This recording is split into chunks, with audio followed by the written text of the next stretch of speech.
I primi segnali che ha già dato il 2023 per gli investitori, gli scenari e le strategie per investire in un anno che è caratterizzato da grande incertezza a livello geopolitico, la guerra, l'inflazione, i tassi di interesse. Ne parliamo con David Roche, che è il fondatore di Independent Strategy, che ringrazio ed è in collegamento con noi. Welcome David, thanks for your time.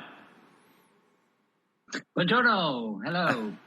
Buongiorno David Roche, e ricordiamo che Independent Strategy è una società globale di ricerca economica, di strategie di investimento e di portfolio advisory. David, io voglio iniziare dai primi segnali. Abbiamo avuto una partenza di 2023 che assomiglia a quello che è accaduto nel 2021, almeno per quanto riguarda i fatti internazionali. Pensiamo all'assalto a Brasilia, l'assalto alla capitale brasiliana, al suo Parlamento, che ha rimesso di nuovo sotto i riflettori anche i pericoli, la fragilità della democrazia in alcune parti del mondo. Era il gennaio del 2021 con l'assalto alla Casa Bianca. Vorrei innanzitutto il primo commento, David, perché qualche anno fa tu hai scritto un libro che si chiamava Death of Democracy, cioè i rischi per la democrazia di fronte ai tecno-autoritarismi in giro per il mondo. Vorrei capire come vedi e come leggi quello che sta accadendo ora.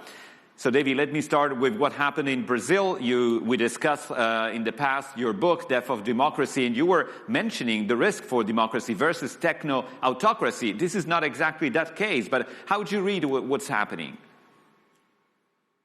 Well, I think it's going to go on. We have to step back a little bit and we have to say, first of all, we live in a post-truth society. In other words, lies repeated often enough will be believed as truths by big numbers of people. Secondly, we live in a society in which inequality has done nothing but grow. And third of all, we live in a society in which the economy has actually failed to achieve goals which should be almost automatic, like a just distribution of vaccines, like climate change. So we have reason to believe that the sort of thing we saw in Brazil, and in many ways the fact that it rhymed visually with so much of what happened in Capitol Hill, is how things are going to go in the future. I don't think democracy dies because of it, but I think, unfortunately, it becomes increasingly more driven by views which are populist and which are not really making a lot of sense. But that's the way it's going to go. So perhaps I should rephrase and say the death of democracy, it's really the rot of democracy rather than its complete death. So it rots. And I think if we look around the world, fortunately for us, the authoritarian regimes have started to become contested too, and they have stepped out too far, and our democracy has reacted to it. So at the end of the day, I think that will probably give us a tripolar world, very disorderly, but will probably save our souls. Mm-hmm. Questo è molto interessante, David, anche perché in questo mondo tripolare una delle novità principali di questo inizio anno è quello che accade in Cina. La Cina ha deciso di riaprire, di uscire dalla politica di zero tolleranza per il Covid. Questo sta provocando una diffusione del contagio, un rallentamento dell'attività economica e industriale. Andiamo incontro anche al Capodanno cinese. Come vedi, questo è l'impatto che potrà avere sui mercati. L'azionario cinese è in ripresa in questa fase, ma c'è il timore di un rallentamento delle attività commerciali. I porti sono sostanzialmente bloccati. So David, how do you see in this tripolar world the role of China? China has changed kind of a U-turn in its COVID policy. They are reopening, but at the same time, the virus is spreading all over China. What the impact will be for investors looking ahead? How do you look at what's happening in China? Well, I think what's happening in China is that the system of running the economy, which had become completely subservient to the party and the ideology of which zero COVID policy was a part of that ideology, is becoming increasingly contested because the economic results are so awful. And it really put China on the edge. Now, I don't think it was the edge of collapse, but it was the edge of poor economic performance, which would have had an inevitable political consequence. So they have stepped back from that. But they have solved none of the problems. They still have bad assets. They still have over leverage. They still have the fact that the economy was driven by a massive housing bubble for 10, 15 years. And you can't just step away from these problems and say, well, okay, the government's going to stimulate and the central bank's going to print money and everybody will live happily ever afterwards. Because if you have an inherent over-leverage, bad debt problem of the gigantic proportions which China has, there's only one way to deal with it. And that is to cut the value of the assets and to cut the value of the loan and go back to saying we are deleveraging our economy. That has not happened. So my feeling is that all the reopening and everything else, which is being cheered by the big banks, is just because they've been nothing else to cheer about. Mm-hmm. So I would expect to remain very prudent about investing in Chinese assets, and I would not be particularly confident of the currency either. Nel frattempo, David, continua la guerra, ci si prepara una nuova offensiva, in particolare i russi potrebbero essere in fase di preparazione, dicono gli ucraini, di una nuova forte offensiva. Come vedi lo sviluppo di questa situazione? Per molti questo dovrà essere l'anno in cui si arriva a far tacere le armi, ad una sorta di congelamento del conflitto. È possibile? E che impatto avrà ancora sull'economia di guerra che stiamo vivendo e sugli investimenti? So, David, let me ask you also about the war. Yeah. If you got the question, it's about the impact and the future of the war. Well, my Italian is improving fast as I listen to you. I'm almost up with you. I would say this, look, we first have to define this war as being between autocracies, dictatorships, and democracy. And the aim of Putin may be to annihilate the very existence of Ukraine and its people, so genocide. But it is backed by China. And so it is very much a war between liberal democracy and autocracy. It's part of the tripolar world we discussed, and the outcome of it is vital. If the bad outcome happens, then this time next year, neither you nor I will be sitting here speaking to each other. So what is going to happen? Well, we, the West, the liberal democracies, it's not only the West, that's the wrong definition. We are going about this wrongly. We are arming Ukraine not to lose the war. So Ukraine could continue with a war of attrition, perhaps slowly advancing at the cost of immense numbers of lives. But we are not arming Ukraine to win this war. That would involve giving Ukraine the sort of armaments, the sort of missiles, which would cut off, for example, Crimea from Russian supplies.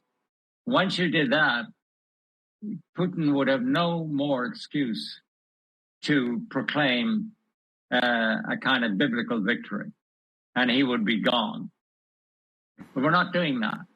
So we're going to have a very prolonged war, and the outcome is, frankly, it could go either way. Wars of attrition are partly and very importantly huge economic drags. Now, of course, much, much bigger on Russia than it is on the West, where it is a relatively small proportion of defense budgets and a relatively small proportion of GDP, which will change when we come to reconstructing Ukraine.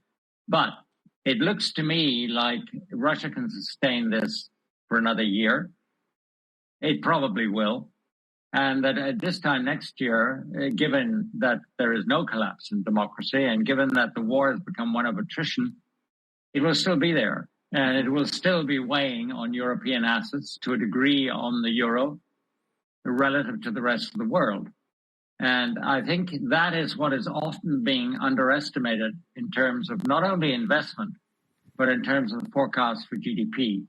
People are kind of saying, oh, well, it's not so bad, really.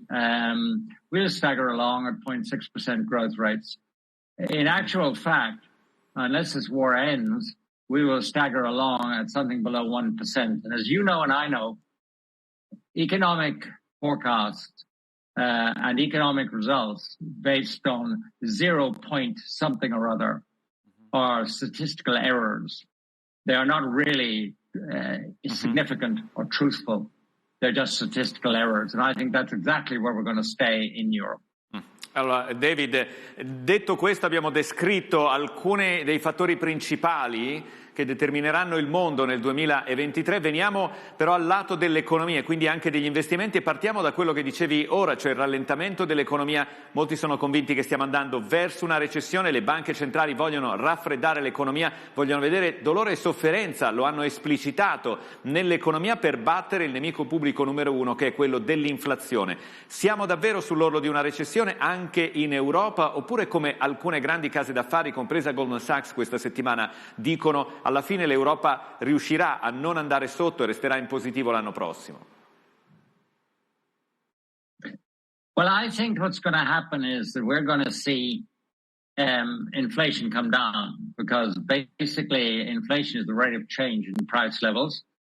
And the sort of push we got from the opening of COVID, after COVID, the sort of push we got from the war in terms of its effect on commodity prices and energy will be a lesser effect this year than last year. But the price levels themselves are very high.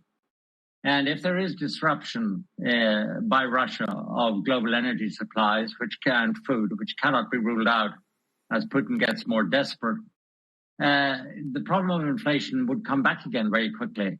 But the point to remember, I think, is that it's going to go down very slowly. And it seems to me that central bankers will therefore not recreate a Goldilocks scenario. Yes, a Goldilocks scenario is when growth is low, and it certainly will be low. But at the same time, central banks cut rates and inflation is not a bother. That's the old Goldilocks scenario. I don't think we'll get that because I think central bankers are afraid of recreating the same errors as they imposed upon us in the last credit cycle. In other words, they're afraid that if they cut rates too fast, they could be sowing the seeds of further inflation down the road very quickly because inflation expectations are high. So the first thing I would say to investors is no Goldilocks scenario.